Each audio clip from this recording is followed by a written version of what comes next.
최한국 유튜브 방송에 오신 것을 환영합니다.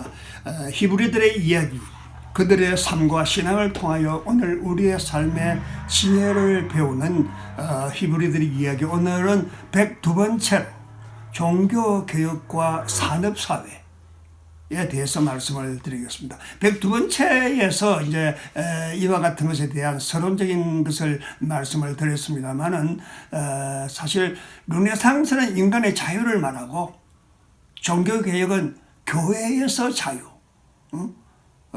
교권에서부터 인간은 자유해야 한다. 그래서 교회에 속한 모든 인간은 교회의 종이 아니고 교회에 속한 것이 아니고 하나님 아래에 있는 자유하는 인간이다 이거예요. 교회에 속한 인간이 아니라는 겁니다. 교회는 자유를 선포하고 인간을 자유케 하는 기관이지 인간을 속박하는 그런 천주교와 같은 것이 아니다 이겁니다. 2000년이 아닌 3000년의 종교의 속박이죠. 기원 전부터 생각하면 그 종교의 속박에 묶여있는 인간을 완전히 자유시켜주는 겁니다. 당시 그 사회는 농노들의 사회에서, 농노라고 하는 것은 노동을 하는, 농사를 짓는 노예라 그런 것이죠. 뭐 국민의 98% 이상이 농노였죠. 전부 노예였습니다. 그리고 그 당시 사회에는 왕이 있고 귀족이 있고 전부 농노였지요. 그런데 왕은 단 한 사람이었지만, 물론 그 당시 유럽의 여러 나라 왕이 있었잖아요. 있었지만은 그 밑에 귀족들은 뭐 영주도 되고 봉건군주도 되고 장군의 주도 되고 이런 사회였는데, 이런 사회 속에서 유대인들은 그 세 계급 가운데 어느 계급에도 속하지 않았어요. 그럼 유대인들은 뭐냐 이거야. 일개가 왕도 아니고 귀족도 아니고 농노도 아니고 제4계급, 쉽게 말하면 등외 계급이었어요. 그 등외 계급은 뭐 하는 사람들이냐, 이 세 계급의 중간 역할, 중매 역할, 윤활유 역할을 하는 겁니다. 그래서 뭐 유대인들은 그 당시에 유럽 사람들은 거의가 무식쟁이거든. 아주 무지랭이들이었는데, 유대인들은 집에 있는 여인들까지도 전부 학식이 있고 글을 알고 계산을 할 줄 알고 뭐 부기를 할 줄 알고 심지어 뭐 그리스 논리학이나 철학까지도 다 알고 있었거든요. 그래서 그 사람들이 그 농노의 주인인 장원의 왕의 귀족들 집에 가서 이제 그 서기 역할을 하는 거예요. 이게 나중에 가서는 이제 앞에서도 이야기했지만 궁정 유대인 그런 게 있었잖아요. 이와 같은 것인데, 이 사람들이 이제 봉건 군주들의 왕들의 쉽게 말하면 참모가 되는 거죠. 책사가 되는 거죠. 그래서 그 당시 뭐 유럽의 인구의 한 98, 9%가 교회의 종이요, 봉건 군주의 종이요, 왕의 종이요. 그래서 그 봉건 군주와 교회는 괴를 같이 하는 거예요. 함께 가는 거예요. 같이 먹고 사는 거예요.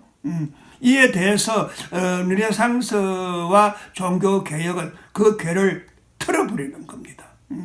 그래서 그 교황이 뭐 구원의 열쇠를 들고 있고 천국의 문을 뭐 교황이 가지고 있다 그랬는데, 그건 천국 가는 건 교황과 전혀 상관이 없다는 거예요. 인간과 하나님과의 관계지 천국 가는 걸 뭐 교황이나 주교가 다스리는 것이 아니라는 겁니다. 그래서 봉건 사회에서 왕 권세 뭐 이 사람들이 세계를 지배하고 천국까지도 지배했지만은 종교 개혁은 그게 아니다 이겁니다. 천국 가는 것은 개인의 문제다. 그리고 이 봉건 제도로 있던 이제 사람들이, 그 농노들이 이제 십자군으로 가죠. 이제 십자군이 갔다 돌아오면 노예를 해방시켜 준다는 그런 인센티브를 주었는데, 이 사람들이 이제 거의 11세기 후반부터 있었는데, 이게 이제 십자군 군대가 돼가지고 뭐 뜻은 좋았죠. 아마 8번째 정도까지 십자군이 있어요. 결국 그 예루살렘 성전을 그 중동 사람, 아랍 사람들이 지어했으니까 우리가 그 예루살렘을 탈환하자. 그래가 이제 뭐 불란서, 스페인 이런 나라에서 십자군을 만들어가지고 중동을 쳐들어가는데, 그 미개인 중동이라고 생각했는데 가보니까 이 사람들이 자기들보다 더 잘 산단 말이에요. 자기들보다 더 빛나는 문화를 가지고 있었단 말입니다. 그리고 자기네부터 더 빛나는 상업을 가지고 있고, 그래서 이 사람들이 가서 생각이 바꿔져 버려요. 아, 우리가 이 미친 짓을 하고 있구나. 이 사람들 우리보다 더 잘 살고 있는데, 이래서 이 사람들이 거기서부터 살기도 하고 돌아와서는 자기가 옛날에 있던 그 농노 사회에 안 돌아가는 거예요. 그래서 그 중도에 가서 배웠던 그 장사하는 거, 자유하는 거, 이런 것을 실천하면서 장사도 하고요.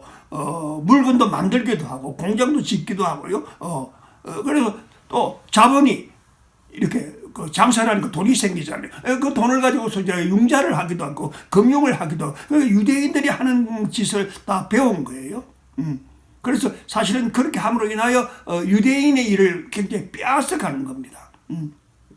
그 이전엔 전부 유대인들이 상업도 하고 산업도 하고 금융관계도 하고 부기도 하고 전부 이렇게 했는데, 십자군에서 돌아온 사람들이 이 상업유통, 자본유통을 하는 걸 배워가지고 시장경제의 시대가 되어지는 거예요. 이제 유럽이 이제 시장경제가 되어지는, 이제 시장경제라고 하는 것은 자유잖아요. 모든 사람은 무엇이든지 물건을 만들어서 팔 수 있고, 또 돈을 벌었으니까 잉여재산이 있으니까 그걸 금융도 할 수 있고요. 그리고 또 좋은 물건을 많이 만들어야 되는 것이고, 그러자니까 그 사람이 많이 필요하잖아요. 노동집약적으로 사람들이 와서 일을 하게 되고, 월급을 또 일 잘하면 월급을 많이 주게 되고. 그러니까 좋은 물건을 만들어야 되는 인심 좋은 회사가 생겨나게 되고요. 나쁜 물건은 안 팔리게 되고. 그러니까 이게 정말 사람의 그 재주, 능력, 이것이 굉장히 중시되는 그런 시대가 됐단 말이에요. 그래서 좋은 물품을 생산하기 위해서는 좋은 일꾼이 있어야 되고, 또 머리도 있어야 되고, 또 그걸 다 만들어서 시장에서 팔아야 되고, 또 무역도 해야 되고. 그러니까 유럽 전체가 옛날에는 그 장원제도나 봉건군주에게 묶여 살았는데, 이제는 유럽 전체가 자유화되는, 어디 가서 살아도 누구도 말하지 않는 그런 시대가 되어진다. 그러니까 새로운 가치 질서, 새로운 사회 질서가 창조되어지는 겁니다. 그러니까 이런 것을 보고서, 개혁을 하는 걸 보고서 천주교회도 큰일 났다 싶거든요. 그래서 자기들도 개혁을 하는데 이미 때는 늦었죠. 처음에는 종교 개혁이나 르네상스가 굉장히 좋은 것이라고 생각했는데, 그것이 완전히 반카톨릭으로 번져지기 시작하니까 늦었다 입니다. 그래서 개신교 개혁, 이게 순수 개혁이 아니고 어떻게 보면 인간 본능을 자유케 하는, 인간 능력을 무한대로 확장시켜주는 그와 같은 그 운동이 되어버렸단 말입니다. 또 뿐만 아니라 새로운 윤리, 경제 윤리가 새로 생기죠. 지금 윤리가 새로 생기죠. 금융 윤리가 새로 생기죠. 그리고 완전히 새로운, 완전히 다른 세상이 되어버린 거예요.